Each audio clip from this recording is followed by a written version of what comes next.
ನೀವೀಗ ಕೇಳುತ್ತಿದ್ದೀರಾ ಮಾಹಿತಿ ಖಜಾನೆಯ ಕಾರ್ಯಕ್ರಮಗಳನ್ನು. ಮಾಹಿತಿ ಖಜಾನೆ ಯೂಟ್ಯೂಬ್ ವಾಹಿನಿಗೆ ನನ್ನೆಲ್ಲ ಸಂಯುಕ್ತರಿಗೂ ಆತ್ಮೀಯವಾದ ಸ್ವಾಗತ. ಇಂದು ನಾವು ಮತ್ತೊಂದು ಉಪಯುಕ್ತ ಮಾಹಿತಿಯೊಂದಿಗೆ ಬಂದಿದ್ದೇವೆ. ಈ ವಿಡಿಯೋ ನಿಮಗೇನಾದರೂ ಇಷ್ಟವಾದಲ್ಲಿ ಲೈಕ್, ಶೇರ್, ಕಾಮೆಂಟ್ ಮಾಡಿ ಹಾಗೂ ಇನ್ನು ಹೆಚ್ಚು ಉಪಯುಕ್ತ ಮಾಹಿತಿಯನ್ನು ನಮ್ಮ ಯೂಟ್ಯೂಬ್ ವಾಹಿನಿಯಿಂದ ಏನಾದರೂ ನಿರೀಕ್ಷಿಸುತ್ತಿದ್ದೀರಾ? ನಿರೀಕ್ಷಿಸಿದಲ್ಲಿ ಬೆಲ್ ಐಕಾನ್ ಅನ್ನು ಕ್ಲಿಕ್ ಮಾಡುವುದರ ಮೂಲಕ ಸಬ್ಸ್ಕ್ರೈಬ್ ಆಗಿ.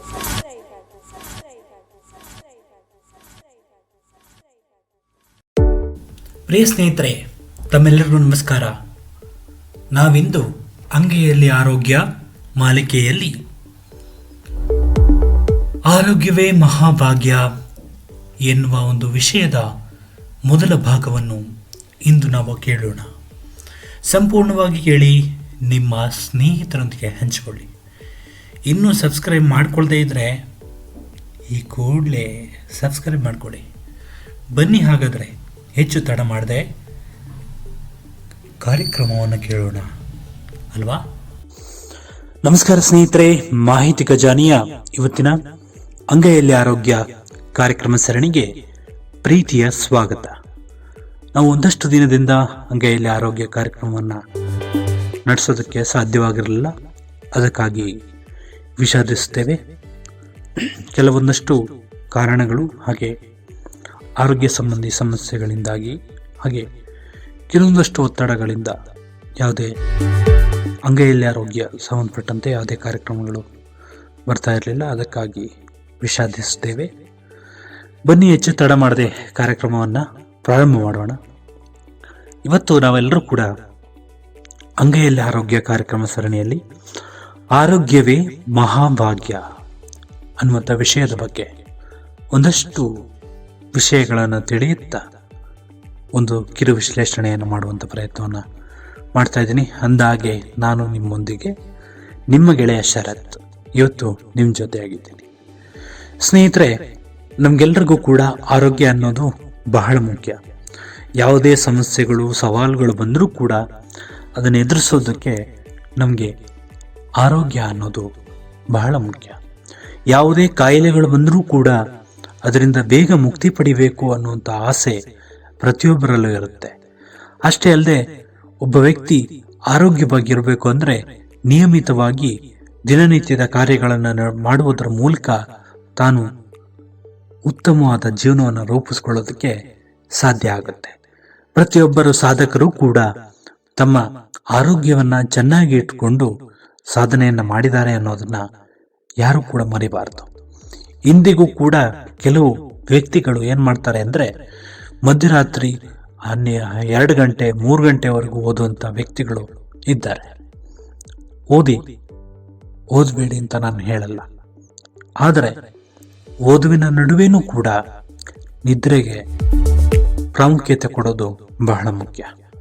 ಯಾಕಂದ್ರೆ ಓದೋದ್ರ ಜೊತೆಗೆ ನಿದ್ರೆ ಕೂಡ ಬಹಳ ಮುಖ್ಯ ಅನ್ಸುತ್ತೆ. ಯಾಕಂದ್ರೆ ನೀವು ಪರೀಕ್ಷೆಯನ್ನು ಬರಿಬೇಕು ಅಂದ್ರೆ ನಿದ್ರೆ ನೀವು ಮಾಡಿರ್ಬೇಕು. ಇಲ್ಲ ಅಂದ್ರೆ ಪರೀಕ್ಷೆ ಹಾಲಿನಲ್ಲೇ ನಿದ್ರೆ ಮಾಡಬಹುದು. ಹಾಗಾಗಿ ಪ್ರತಿಯೊಬ್ಬರಿಗೆ ಹೇಳೋದಿಷ್ಟೇ, ನೀವೆಷ್ಟು ಬೇಕಾದ್ರೂ ಓದಿ, ಅದನ್ನ ನಾನು ಕೇಳಲ್ಲ. ಆದ್ರೆ ನಿದ್ರೆ 8 ಗಂಟೆ 7 ಗಂಟೆ ಅಥವಾ 6 ಗಂಟೆ ಈ ನಿದ್ರೆ ಬಹಳ ಮುಖ್ಯ. ನಿದ್ರೆ ಇಲ್ಲದೆ ಯಾರೂ ಕೂಡ ತಮ್ಮ ಸಾಧನೆಯನ್ನು ಮಾಡಿಲ್ಲ, ಸಾಧನೆಯನ್ನು ಮಾಡೋದೂ ಇಲ್ಲ. ಇದು ಪ್ರತಿಯೊಬ್ಬರಿಗೆ ನೆನಪಿರಲಿ. ಆರೋಗ್ಯವೇ ಸೌಭಾಗ್ಯ ಎನ್ನುವುದರಲ್ಲಿ ಯಾವುದೇ ಸಂದೇಹವಿಲ್ಲ. ಅಂದ್ರೆ ಆರೋಗ್ಯವೇ ಸೌಭಾಗ್ಯ.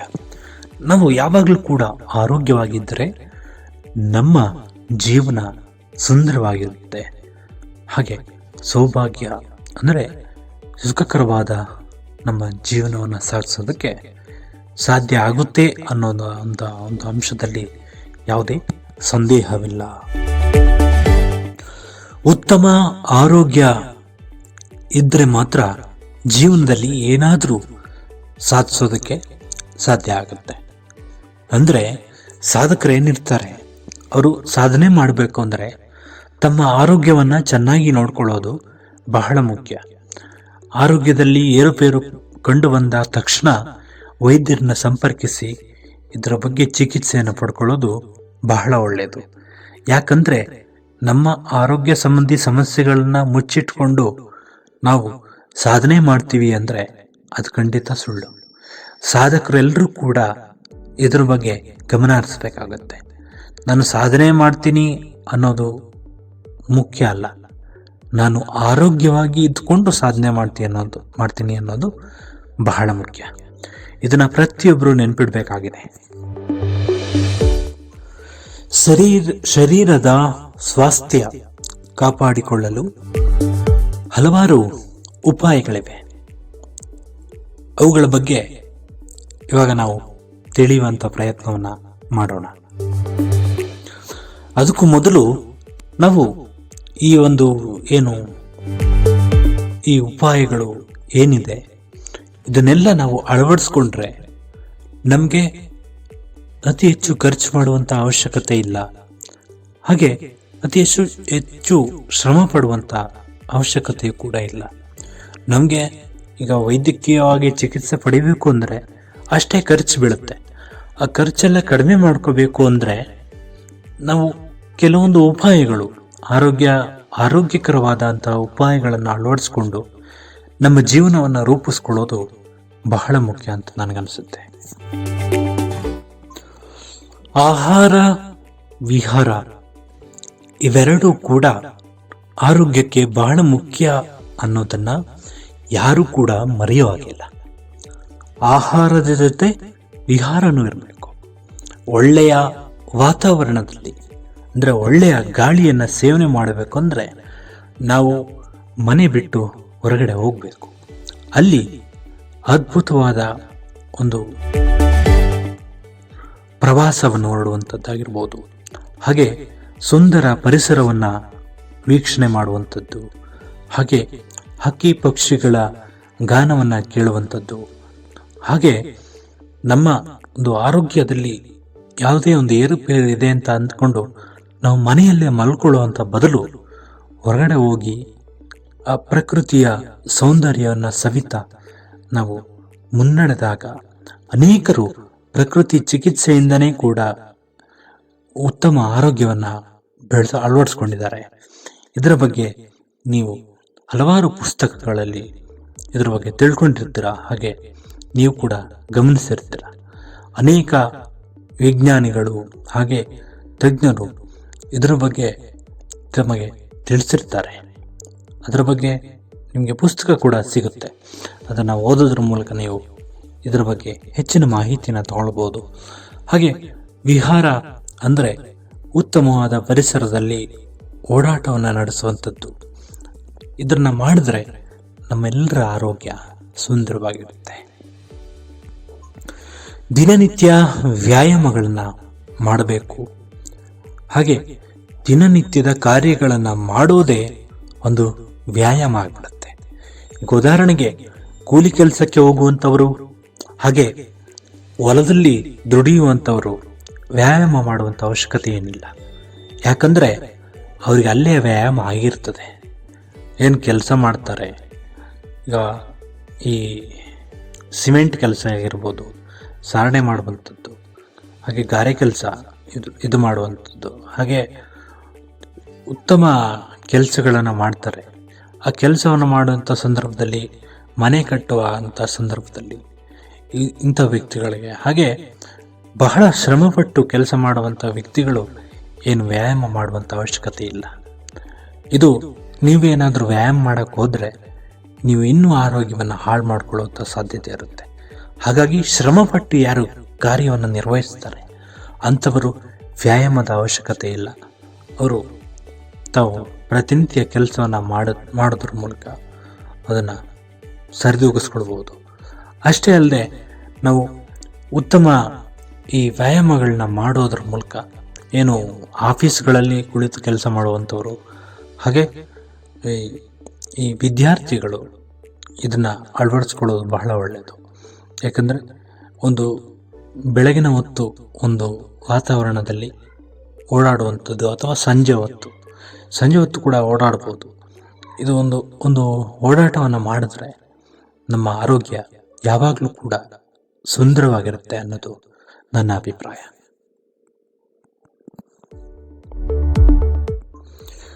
ನೀವು ಲಿಫ್ಟು, ಎಸ್ಕಲೇಟರ್ ಇದನ್ನೆಲ್ಲ ಬಳಸೋ ಬದಲು ನಿಮಗೆ ಸಮಯ ಇದ್ದಾಗ, ಅವಕಾಶ ಇದ್ದಾಗ ಮೆಟ್ಟಿಲು ಹತ್ತಿ ಹೋಗುವಂಥದ್ದು, ಹಾಗೆ ಹತ್ತಿರ ಇರುವಂಥ ಸ್ಥಳಗಳಿಗೆ ನಡೆದು ಹೋಗುವಂಥದ್ದು, ಇದು ಬಹಳ ಮುಖ್ಯ.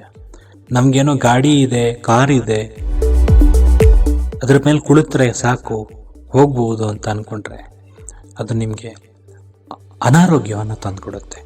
ಹಾಗಾಗಿ ಸ್ನೇಹಿತರೆ, ನೀವು ಹತ್ತಿರದ ಸ್ಥಳಗಳಿಗೆ ನಿಮ್ಮ ವಾಹನವನ್ನು ಬಳಸೋದನ್ನು ಬಿಟ್ಟರೆ ಪರಿಸರಕ್ಕೂ ಕೂಡ ಒಳ್ಳೆಯದು, ಹಾಗೆ ನಿಮಗೂ ಕೂಡ ಒಳ್ಳೆಯದು.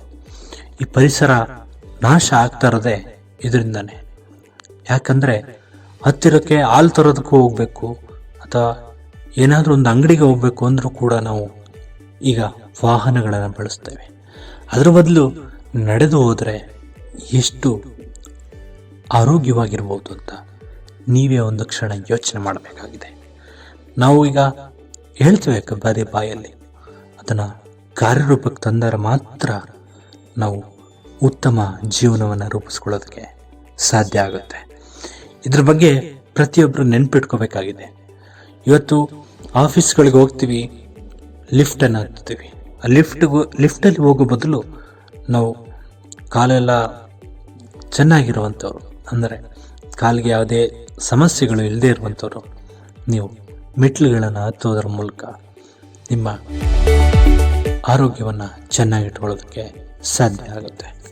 ಕೆಲವರಿಗೆ ಪಾಪ ಮೆಟ್ಲೆ ಹತ್ತಕ್ಕಾಗಲ್ಲ, ಅಂಥವರು ಏನು ಮಾಡೋದಕ್ಕಾಗಲ್ಲ, ಅವರು ಲಿಫ್ಟನ್ನು ಬಳಸಲೇಬೇಕಾಗ್ತದೆ. ಮಕ್ಕಳ ಜೊತೆ ಆಟವಾಡಿ, ಹಾಗೆ ಮನೆಯ ಅಂಗಳದ ತೋಟ ಇರುತ್ತಲ್ಲ, ನಿಮ್ಮ ತೋಟ ಇರುತ್ತೆ, ಆ ತೋಟದ ಒಂದು ಕೆಲಸಗಳನ್ನ ಮಾಡೋದ್ರ ಮೂಲಕ ನಮ್ಮ ಆರೋಗ್ಯವನ್ನು ನಾವು ಚೆನ್ನಾಗಿಟ್ಕೋಬೋದು. ಈಗ ಹಿಂದಿನ ಕಾಲದಲ್ಲಿ, ಅಂದರೆ ಹಿಂದೆ ಮಕ್ಕಳು ದೊಡ್ಡವರು ಎಲ್ಲ ಸೇರಿಕೊಂಡು ಆಟ ಆಡ್ತಾ ಇದ್ರು.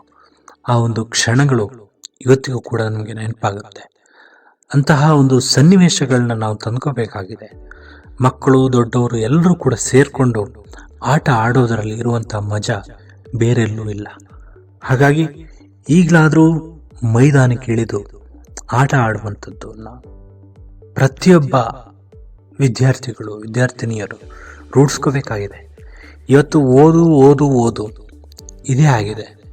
ಆದರೆ ನಮ್ಮ ಆರೋಗ್ಯದ ಕಡೆ ನಾವು ಗಮನ ಕೊಡ್ತಾ ಇದ್ದೀವ ಅಂದರೆ ಇಲ್ಲ. ಇದನ್ನು ನಾವೆಲ್ಲ ಯೋಚನೆ ಮಾಡುವಂಥ ಪರಿಸ್ಥಿತಿಗೆ ಬಂದುಬಿಟ್ಟಿದ್ದೇವೆ. ಇವತ್ತು ಅನೇಕ ಏನೇನೋ ಕೋರ್ಸ್ಗಳನ್ನ ತಗೊಳ್ತೇವೆ, ಏನೇನೋ ಮಾಡ್ತೇವೆ, ಆದರೆ ನಮ್ಮ ಆರೋಗ್ಯವನ್ನು ಕಾಪಾಡ್ಕೊಳ್ಳೋದಕ್ಕೆ ನಾವು ಯಾವ ಕೋರ್ಸನ್ನು ತಗೊಳ್ಳಲ್ಲ. ಕೋರ್ಸ್ ತಗೊಳ್ಳೋ ಅವಶ್ಯಕತೆನೇ ಇಲ್ಲ. ಆದರೆ ನಮ್ಮಲ್ಲೇ ಒಂದು ನಿರ್ಲಕ್ಷ್ಯ ಭಾವನೆ, ಏನಾಗಲ್ಲ ಅಂತ. ಆದರೆ ಆದಾಗಲೇ ನಮಗೆ ತಿಳಿಯೋದು ಏನಾಗಿದೆ ಅಂತ. ವೈದ್ಯರು ಹೇಳ್ದಾಗಲೇ ನಮಗೆ ತಿಳಿಯೋದು ನಮಗೆ ಏನಾಗಿದೆ ಅಂತ.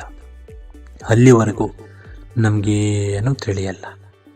ಇದು ಹಾಗೆ ತೋಟ ಕೆಲಸ ಮಾಡುವಂಥವ್ರು, ಹೊಲ ಗದ್ದೆಗಳಲ್ಲಿ ಕೆಲಸ ಮಾಡುವಂಥವ್ರು, ಇದು ಸುಂದರವಾದ ವಾತಾವರಣ ಅನಿಸುತ್ತೆ. ಹಳ್ಳಿಗಾಡಿನ ಪ್ರದೇಶದಲ್ಲಿ, ಹಳ್ಳಿಗಳಲ್ಲಿ ಎಷ್ಟೋ ರೈತರು ತಮ್ಮ ಬೆಳೆಗಳನ್ನು ಬೆಳೆದು ತಾವು ಸಂತೋಷದಿಂದ ಊಟ ಮಾಡುವಂಥ ಸನ್ನಿವೇಶಗಳನ್ನ ನೋಡ್ತಾ ಇದ್ದರೆ ತುಂಬ ಖುಷಿಯಾಗುತ್ತೆ. ಯಾಕಂದರೆ ಅವರೇ ಬೆಳೆದ ಬೆಳೆ ಅವರೇ ತಿಂತಾರೆ. ಇಂತಹ ಸನ್ನಿವೇಶಗಳು ಪ್ರತಿಯೊಬ್ಬರ ಜೀವನದಲ್ಲೂ ಅಳವಡಿಸ್ಕೊಳ್ಳೋದು ಬಹಳ ಒಳ್ಳೆಯದು. ಇವತ್ತಿನ ಕಾಲದಲ್ಲಿ ಮಹಿಳೆಯರು ಕೂಡ ತಾವು ಮನೆ ಹತ್ರ ಕೈತೋಟವನ್ನು ಬೆಳೆಸಿ ಉತ್ತಮವಾದ ಒಂದು ಆದಾಯವನ್ನು ಗಳಿಸ್ತಾ ಇರೋದನ್ನು ನಾವು ಇಲ್ಲಿ ಪ್ರಮುಖವಾಗಿ ಗಮನಿಸ್ತೇವೆ. ನಮ್ಗೆ ಯಾಕೆ ಸಾಧ್ಯ ಆಗಲ್ಲ?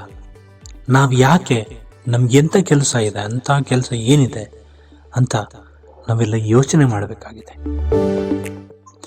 ಈ ಅಂಗಾಂಗಗಳ ಚಲನೆಯೇ ಉತ್ತಮ ಆರೋಗ್ಯವನ್ನು ರೂಪಿಸೋದ್ರ ಜೊತೆಗೆ ಒತ್ತಡವನ್ನು ಕೂಡ ಕಡಿಮೆ ಮಾಡುತ್ತೆ. ಈ ಅಂಗಗಳು ಏನಿದೆ, ಕೈ, ಕಾಲು, ಹಾಗೆ ನಮ್ಮ ದೇಹ ಯಾವಾಗಲೂ ಕೂಡ ಚಲನಶೀಲರಾಗಿದ್ದರೆ, ಅಂದರೆ ಚಲನೆಯಲ್ಲಿರಬೇಕು, ಯಾವಾಗಲೂ ಕೂಡ ಓಡಾಡುವಂಥದ್ದು, ಹಾಗೆ ನಮ್ಮ ಕೆಲಸವನ್ನು ನಾವೇ ಮಾಡಿಕೊಳ್ಳುವಂಥದ್ದು, ಒಂದು ಮನೆಯನ್ನು ಸ್ವಚ್ಛಗೊಳಿಸುವಂಥದ್ದು, ಇವನ್ನೆಲ್ಲ ಮಾಡಿದ್ರೆ ನಮ್ಮ ಆರೋಗ್ಯ ಯಾವಾಗಲೂ ಕೂಡ ಚೆನ್ನಾಗಿರುತ್ತೆ. ಅದಕ್ಕೆ ಮಿಷಿನ್ ತಂದ್ಕೊಂಡು ಮಿಷಿನಲ್ಲಿ ಮಾಡ್ತೀವಿ, ನಾವು ಏನು ಕೆಲಸ ಮಾಡೋದೇನು ಬೇಡ, ಮಿಷಿನ್ ಎಲ್ಲ ಮಾಡಿಕೊಡುತ್ತೆ ಅಂತ ಅಂದ್ಕೊಂಡಿದ್ರೆ ಅದು ನಮಗೆ ಅನಾರೋಗ್ಯವನ್ನು ತಂದುಕೊಡೋದ್ರಲ್ಲಿ ಯಾವುದೇ ಸಂದೇಹವಿಲ್ಲ. ನಾವು ಇವತ್ತು ಮನೆಯನ್ನು ಸ್ವಚ್ಛಗೊಳಿಸುವಂಥದ್ದಕ್ಕೂ ಕೂಡ ಮಿಷಿನನ್ನು ತಂದುಕೊಂಡಿದ್ದೇವೆ. ಆ ಮಿಷಿನನ್ನು ಬಿಟ್ಟು ನಾವು ಉತ್ತಮವಾದ ಒಂದು ಮನೆಯನ್ನು ಗುಡಿಸಿ ಸಾರಿಸಿ ಮಾಡಿದ್ರೆ ಅದು ತುಂಬ ಆರೋಗ್ಯಕ್ಕೆ ಪ್ರಯೋಜನವನ್ನು ನೀಡುತ್ತೆ. ಹಾಗೆ ಸುಂದರವಾದ ಜೀವನನ ರೂಪಿಸ್ಕೊಳ್ಳೋದಕ್ಕೆ ಸಾಧ್ಯ ಆಗುತ್ತೆ. ಇವತ್ತು ಒತ್ತಡದಲ್ಲಿರ್ತೇವೆ ನಾವು. ಅನೇಕರು ಕೂಡ ಪರೀಕ್ಷೆ ಸಂದರ್ಭದಲ್ಲಿರ್ಬೋದು, ಅಥವಾ ನಾವು ಏನೇ ಒಂದು ಓದುವಂಥ ಸಂದರ್ಭದಲ್ಲಿರ್ಬೋದು, ಒತ್ತಡದಿಂದನೇ ಓದ್ತಾ ಇರ್ತೀವಿ. ನಮಗೆ ಇನ್ನೂ ಕೆಲವರು ಏನೇ ಯೋಚನೆ ಮಾಡ್ತಾರೆ ಅಂದರೆ, ನಮಗೆ ಸ್ಕ್ರೈಬ್ ಸಿಕ್ಕಿಲ್ಲ, ಅಂಧ ವಿದ್ಯಾರ್ಥಿಗಳು, ಬರಹಗಾರ ಸಿಕ್ಕಿಲ್ಲ ಅಂದ್ಕೊಂಡೇ ತಾವು ಯೋಚನೆ ಮಾಡಿಕೊಂಡೇ ಓದ್ತಾ ಇರ್ತಾರೆ. ಅದಕ್ಕೆ ಯಾವತ್ತೂ ಹೋಗಬೇಡಿ. ನಿಮಗೆ ಕನ್ಫರ್ಮ್ ಆಗೋವರೆಗೂ ನೀವು ಏನನ್ನ ಮುಟ್ಟಕ್ಕೆ ಹೋಗಬೇಡಿ. ಬರಹಗಾರ ಕನ್ಫರ್ಮ್ ಆದಮೇಲೆ ನೀವು ಓದೋದು ಬಹಳ ಒಳ್ಳೆಯದು. ಯಾಕಂದರೆ ಇವತ್ತು ಒತ್ತಡದಿಂದ ಓದಿದ್ದು ಏನೂ ಕೂಡ ನೆನಪಲ್ಲಿರಲ್ಲ ನಮಗೆ. ಅದನ್ನು ಪ್ರತಿಯೊಬ್ಬರು ನೆನ್ಪಿಟ್ಕೋಬೇಕಾಗಿದೆ. ಅದು ನಾವು ಅದರ ಬಗ್ಗೆ ಯೋಚನೆ ಮಾಡ್ತಿರ್ತೀವಿ, ಆ ಸಂದರ್ಭದಲ್ಲಿ ನಮಗೆ ಓದಿನ ಕಡೆ ಗಮನ ಇರಲ್ಲ.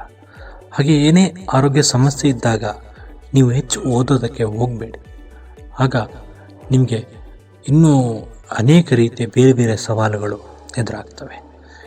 12 ಗಂಟೆ ರಾತ್ರಿ, 1 ಗಂಟೆ ರಾತ್ರಿ, 2 ಗಂಟೆ ರಾತ್ರಿ ಈ ರೀತಿ ಓದೋದು ಒಳ್ಳೆಯದಲ್ಲ.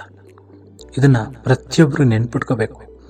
ಇವತ್ತು ನಾವು ಹೇಳ್ತೇವೆ, ಆದರೆ ಅದನ್ನು ಫಾಲೋ ಮಾಡುವಂಥವ್ರು ಯಾರೂ ಕೂಡ ಇಲ್ಲ. ಅವರವರ ಒಂದು ಸಾಧನೆಯ ಕಡೆಗೆ ಅವ್ರು ಗಮನ ಹರಿಸ್ತಾರೆ ಹೊರತು ಅವರ ಆರೋಗ್ಯದ ಕಡೆ ಅವ್ರು ಗಮನ ಹರಿಸೋದೇ ಇಲ್ಲ. ಅದನ್ನು ವೈದ್ಯರು ಬಂದು ಟಾನಿಕ್ ಕೊಟ್ಟು ನಿಮಗೆ ಹೇಳಬೇಕಾಗಿದೆ. ಇದು ವಿಪರ್ಯಾಸ ಅಂತ ಅನಿಸುತ್ತೆ. ಇನ್ನು ಆಹಾರ ಪದ್ಧತಿ ಯಾವ ಥರ ಇರಬೇಕು ನಮ್ಮ ಆರೋಗ್ಯದಲ್ಲಿ ಅಂತ ನೋಡೋದಾದರೆ, ಈ ಕರಿದ ಪದಾರ್ಥಗಳನ್ನ ಸೇವನೆ ಮಾಡೋದು ಒಳ್ಳೆಯದಲ್ಲ. ನಾವು ಕರಿದ ಪದಾರ್ಥಗಳನ್ನ ಹೆಚ್ಚು ಸೇವನೆ ಮಾಡೋದರಿಂದ, ಹಾಗೆ ಕೊಬ್ಬಿನ ಅಂಶ ಇರುವಂಥ ಮಾಂಸ ಆಹಾರವನ್ನು ಸೇವನೆ ಮಾಡೋದು, ಹಾಗೆ ಬರ್ಗರ್, ಪಿಜ್ಜಾ ಬರ್ಗರ್ ಇದು, ಹಾಗೆ ಗೋಬಿ, ಪಾನಿಪುರಿ ಇದನ್ನು ಹೆಚ್ಚಾಗಿ ಸೇವನೆ ಮಾಡೋದು ಒಳ್ಳೆಯದಲ್ಲ. ಆದರೆ ವಾರಕ್ಕೊಂದ್ಸರಿ ಸೇವನೆ ಮಾಡಿದ್ರೆ ಅದೇನು ದೊಡ್ಡ ಸಮಸ್ಯೆ ಅಂತ ನಿಮಗೆ ಅನಿಸಲ್ಲ. ಆದರೆ ಪ್ರತಿನಿತ್ಯ ಇದನ್ನೇ ಆಯ್ಕೆ ಮಾಡಿಕೊಂಡಿರೋರು ದಯವಿಟ್ಟು ಗಮನ ಹರಿಸಿ. ಇನ್ನು ಮುಂದೆ ಆದರೂ ಕೂಡ ನೀವು ಈ ರೀತಿಯ ಅತಿಯಾದ ಮಸಾಲೆ ಪದಾರ್ಥಗಳನ್ನ ಸೇರಿಸಿರುವಂತಹ ಆಹಾರವನ್ನು ಸೇವನೆ ಮಾಡದೆ ಮನೆಯಲ್ಲೇ ತಯಾರಿಸಿದಂಥ ಆಹಾರವನ್ನು ಸೇವನೆ ಮಾಡೋದು ಬಹಳ ಒಳ್ಳೆಯದು. ನಮಗೆ ಗೊತ್ತಿರುತ್ತೆ ನಾವು ಏನೇನು ಹಾಕಿದ್ದೀವಿ ಅಂತ. ಆದರೆ ನೀವು ಅಂಗಡಿಗಳಲ್ಲಿ, ಹೋಟ್ಲುಗಳಲ್ಲಿ ಸೇವನೆ ಮಾಡೋದು ಅಷ್ಟು ಒಳ್ಳೆಯದಲ್ಲ. ಆದರೆ ಹೋಟೆಲ್ ಉದ್ಯಮವನ್ನಾಗಲಿ ಅಥವಾ ಬೇರೆ ಅಂಗಡಿ ಉದ್ಯಮಗಳನ್ನಾಗಲಿ ನಾನಿಲ್ಲಿ ಹಾಳು ಮಾಡಬೇಕು ಅಂಥೇಳಿ ನಾನಿಲ್ಲಿ ಹೇಳ್ತಾ ಇಲ್ಲ. ನಾನು ಒಳ್ಳೆಯ ಉದ್ದೇಶ ಇಟ್ಕೊಂಡು ಹೇಳ್ತಾ ಇದ್ದೀನಿ. ಸೊ ಇದನ್ನು ಒಳ್ಳೆಯದಾಗಿ ನೀವು ಸ್ವೀಕರಿಸಬೇಕಾಗಿದೆ. ಕೆಲವರು ಯೋಚನೆ ಮಾಡ್ತಿರ್ಬೋದು, ನಾನು ಈ ಥರ ಮಾಡ್ತಾ ಇದ್ದೀನಲ್ವಾ, ನಾನು ಈ ಥರ ಮಾಡ್ತಾ ಇರೋದ್ರಿಂದನೇ ನನ್ನ ಆರೋಗ್ಯ ಹಾಳಾಗ್ತಾ ಇದೆ, ಯಾಕೆ ನಾನು ಇನ್ನಾದರೂ ಎಚ್ಚೆತ್ಕೋಬಾರ್ದು ಅಂತ ಅನಿಸಿದ್ರೆ ಈ ಸಂಚಿಕೆ ಮಾಡಿದ್ದಕ್ಕೂ ಕೂಡ ಸಾರ್ಥಕ ಆಗುತ್ತೆ. ಈ ಕೃತಕ ಪದಾರ್ಥಗಳು, ಕೃತಕ ಬೆಣ್ಣೆ, ಹಾಗೆ ಸ್ಯಾಂಡ್ವಿಚ್, ಹಾಗೆ ಕಡಲೆ ಪದಾರ್ಥಗಳಿಂದ ಕೂಡಿದಂತಹ ಒಂದು ಕೃತಕ ಆಹಾರಗಳನ್ನ ಸೇವನೆ ಮಾಡೋದು, ಇದನ್ನು ಆದಷ್ಟು ಕಡಿಮೆ ಮಾಡಿದ್ರೆ ಬಹಳ ಒಳ್ಳೆಯದು ಅನಿಸುತ್ತೆ. ಯಾಕಂದರೆ ಇದರಿಂದ ನಮ್ಮ ಆರೋಗ್ಯವನ್ನು ಚೆನ್ನಾಗಿ ಇಟ್ಕೊಳ್ಳೋದಕ್ಕೆ ಸಾಧ್ಯ ಆಗುತ್ತೆ. ಕೃತಕವಾಗಿ ತಯಾರಿಸಿದಂಥ ಆಹಾರಗಳನ್ನ ಸೇವನೆ ಮಾಡೋದ್ರಿಂದ ನಮ್ಮ ಆರೋಗ್ಯ ಹದಗೆಡೋದ್ರಲ್ಲಿ ಯಾವುದೇ ಸಂದೇಹವಿಲ್ಲ. ಶಾಖಾಹಾರವನ್ನು ಇದರಲ್ಲಿ ಹೆಚ್ಚಾಗಿ ಬಳಸಿ, ಹಾಗೆ ನಾರಿನ ಪದಾರ್ಥ ಇರುವಂಥದ್ದು, ಹಣ್ಣು, ಹಸಿರು ತರಕಾರಿಗಳನ್ನ ಹೆಚ್ಚಾಗಿ ಬಳಸೋದ್ರಿಂದ ಯಾವುದೇ ಸಮಸ್ಯೆ ಆಗಲ್ಲ. ಇತ್ತೀಚೆಗೂ ಕೂಡ ರೈತ ಸಮುದಾಯದವರು, ರೈತರು ತಾವು ಬೆಳೆದ ಒಂದು ಪದಾರ್ಥವನ್ನು ತಾವೇ ತಿಂದು ಖುಷಿ ಪಡ್ತಾ ಇರೋದನ್ನು ನೋಡಿದ್ರೆ ನಮಗೂ ಕೂಡ ಆನಂದ ಅನಿಸುತ್ತೆ. ಇತ್ತೀಚೆಗೂ ಕೂಡ ಈಗಲೂ ಕೂಡ ಎಷ್ಟೋ ಜನ ಒಂದು ಉತ್ತಮವಾದ ಹುದ್ದೆಯಲ್ಲಿದ್ದರೂ ಕೂಡ ರೈತರ ವರ್ಗದಿಂದ ಬಂದಂಥವರು, ರೈತಾಪಿ ಜನಾಂಗದವರು ತಮ್ಮ ಕಾಯಕವನ್ನು ಯಾವತ್ತೂ ಕೂಡ ಬಿಟ್ಟಿಲ್ಲ. ಇವತ್ತಿಗೂ ಕೂಡ ಲೆಕ್ಚರರಾದಂಥವರು, ಹಾಗೆ ಒಂದು ಅಧ್ಯಾಪಕ ವೃತ್ತಿಯಲ್ಲಿರುವಂಥವರು, ಅವರೂ ಕೂಡ ತಾವು ತರಗತಿ ಮುಗಿದ ನಂತರ ಕೆಲಸ ಮಾಡೋದ್ರ ಮೂಲಕ ತಾವು ಬೆಳೆದ ಬೆಳೆಯನ್ನು ತಾವೇ ತಿಂದು ಖುಷಿ ಪಡೋದನ್ನು ನೋಡಿದ್ರೆ ಇವತ್ತಿಗೂ ಕೂಡ ಒಂದು ರೀತಿಯ 10 ಭಾಗದಷ್ಟಾದರೂ ಉತ್ತಮವಾದ ಒಂದು ಆಹಾರವನ್ನು ಸೇವನೆ ಮಾಡುವಂಥ ಜನಾಂಗ ಉಳಿದಿದೆ ಅಂದರೆ ಅದು ಇಂತಹ ರೈತಾಪಿ ವರ್ಗದಿಂದ ಅಂತ ನಾನು ಹೆಮ್ಮೆಯಿಂದ ಹೇಳ್ತೀನಿ.